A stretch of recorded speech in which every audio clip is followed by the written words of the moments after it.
Rory airs out Julian for being a bad employee? You ever meet somebody that like brags about shit they supposed to do? Like, nah, no. You don't get like credit for doing what you was hired for. This is what you get paid for, to do this. Why are you throwing this in my face like you did something that you weren't asked to do? Just sit there and go, I did this. And it's like, nah, no, that was the agreement. Should I like give you a big hug because you did what you were supposed to do? Nah, you got to put their name like in lights, and like every day they walk and have balloons for them. Yes, on a recent episode of Rory and Mal, Rory exposed, or likely exposed, some of the tension he had with Julian.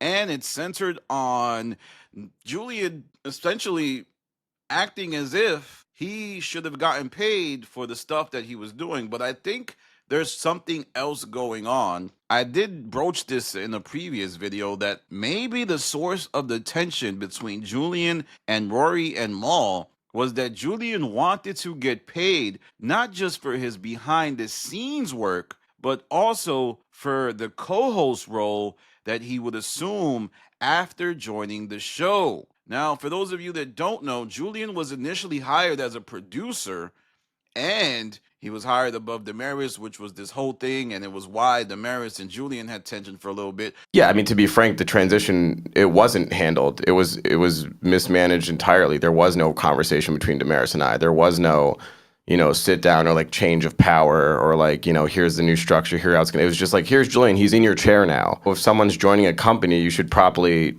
introduce them and explain to everyone what their role is. And even more so, if someone's retroactively taking someone else's spot, you should probably communicate to the person who is, not losing their job, but, their job's being altered. But they would become friends. However, Julian and Rory and Mal, not so much.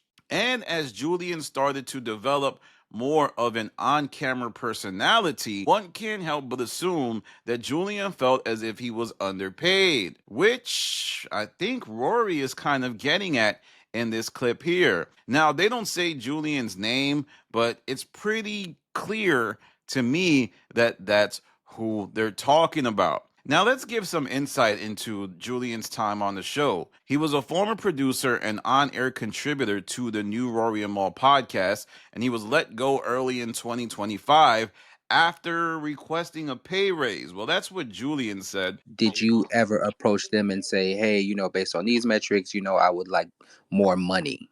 I did. Do you think that was a catalyst for what happened Yes. to you as far as firing? Yes. Okay.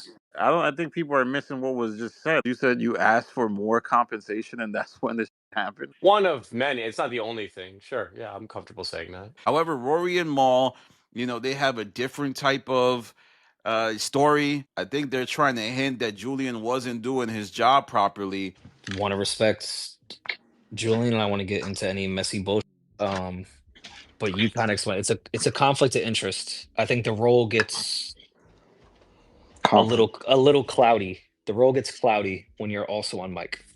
I don't want a producer on camera ever again for the rest of my life. I think one of the tensions, you don't have to answer this, but one of the tensions with Julian was that he was an on-camera personality. So there could be like maybe their presence on air also overlaps with their actual back-end work, and it's like you might really need the back-end work. Is it better that he just is straight back-end work? Yeah, that's all I wanted with a producer. They are saying things like, oh, out of respect to Julian, we're not going to say what really happened. And I think that's essentially what they're saying. They're not trying to throw him under the bus from their eyes and just say that he sucked as an employee. I think that is the tack that they want to go with. Well, remember, Julian operated as a month-to-month contract, and he stated that his dismissal followed after he asked for a raise, like I said before. And in response, Julian would launch his own podcast, Something Wrong with the Pod, where he addressed his departure. He expressed feelings of being undervalued and highlighted challenges in communications within the team. You go to work, smile, continue to make up for everyone's shortcomings, abandoning your own along the way. But you must be a team player. But a team implies no individual is greater than the whole. You find solace in some of the supporting cast. One quits. Damn. Then another. There's a pattern here. Now it's just you and one other colleague. I was deeply committed to my role, both off camera and in front of the lens. And I had reached a point during this past year where no response was the response. Basically outlining that people just kept leaving behind the scenes and that Rory and Mal run a rocky type of program. You know, there was other producers, other people taking pictures who would leave. Rory would dispute that in another space, saying that, you know, some people had to marry or some people had to find a house somewhere else. Same way with his poem when he was making up that people quit and it was just him and Damaris left. Like Yomi moved to Atlanta. She bought a house with her partner, and then she also shot our Atlanta show. Rel didn't quit. He left because he has 2 kids and the hours were crazy. Rel shoots My Karma's Beautiful for us, and also if Peach isn't around, would fill in. Like this whole people quit thing. I don't know. I just think Julian is. Go ahead. Change the narrative and the truth, the angle. Do what you gotta do to promote your show.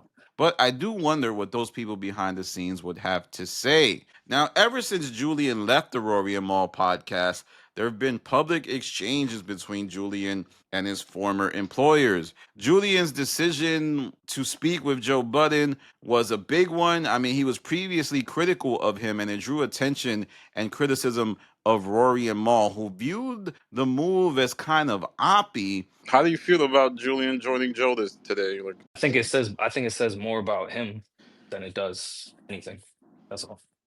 yeah, You were just posting DV tweets about him a few months ago, and now it was just all jokes. Haha, me and Joe have an understanding. And this interaction intensified discussions about loyalty and professionalism within, you know, podcasting and who you work with. Should you be down with a team who let you go? I think that once Julian was let go from the Rory and Mal podcast, he felt like, all right, I can say whatever I want. I can do whatever I want. These people did not do right by me. And that is what is currently going on right now. And the situation sparked a lot of reaction amongst fans, with some supporting Julian's perspective on fair compensation and others siding with Rory and Mal's business decision. This incident kind of shows ongoing conversations about creative partnerships, compensation, and transparency in the podcast industry, which is severely lacking. Now, it's interesting because for the most part, Rory and Mal left the Joe Budden podcast under similar, you know, pretenses. Lack of transparency. What was going on with the accounting? Well, Julian, in this instance, from his perspective, is like, I started the show. I was the producer, but then I became more of a co-host. I helped certain moments to go viral. I was a big part of the branding of the show. And we also have to talk about the deal with the volume. It's clear Julian knew that there was a deal coming with the volume, and he felt like he deserved more compensation. But this is a tricky situation, guys, because a lot of people might say, oh, you should negotiate it into your contract. It's not that simple to negotiate things when you're a month-to-month employee and you could just be let go. You could just be let go. Hey, all right, you want this? Sometimes what the employer does in these situations is they take on more responsibility and think that, oh, if I keep taking on more responsibility, I have leverage and they will pay me what I want. And in most cases than not, they find out that they just get let go and replaced very quickly. And if you look at what's happened since the breakup, it would appear that Julian may have made the wrong decision. By that I mean Julian probably should have stood on the show, built his platform, Something Wrong with the Pod, and then when he was ready, asked for a raise and then used that as a rollout.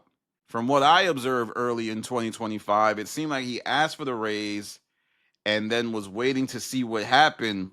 And then when Rory and Mal said, nah, you good, that's when Julian started pivoting to doing his own pod. As of now, Something Wrong with the Pod isn't doing the best views, but I think it's because Julian doesn't necessarily want to chase the algorithm. If I was him, you already know, I would have gotten messy. And by messy, I mean I would have broke down certain situations that happened at the Rory and Mal podcast. I would have went to the bar that Eden assaulted Julian and been like, so this is the night of where, we were it was after the company party, and then I was having a drink, and me and Eden were talking, and Eden started swinging on me. I would have done an episode of what it's like to work with Maul. I would have done an episode of what it's like to work with Rory. I'm telling you, this dude probably would have made like 10,000 off of YouTube in 1 month. But he doesn't want to have that type of, connection to the Rory and Maul podcast.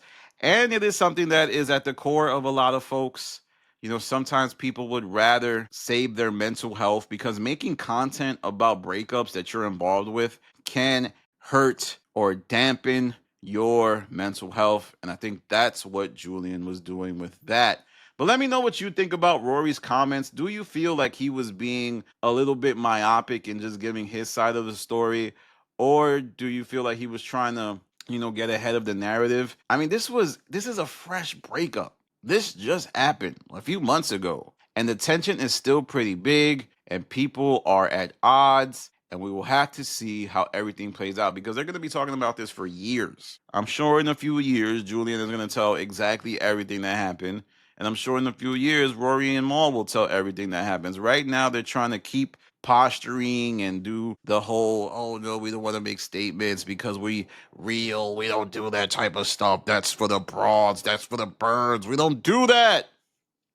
All right, let me know what you think in the comments. Follow me on Instagram to Stop TV. Follow me on Twitter to Stop TV. Follow my Patreon. This is Danny from the Stop. Peace.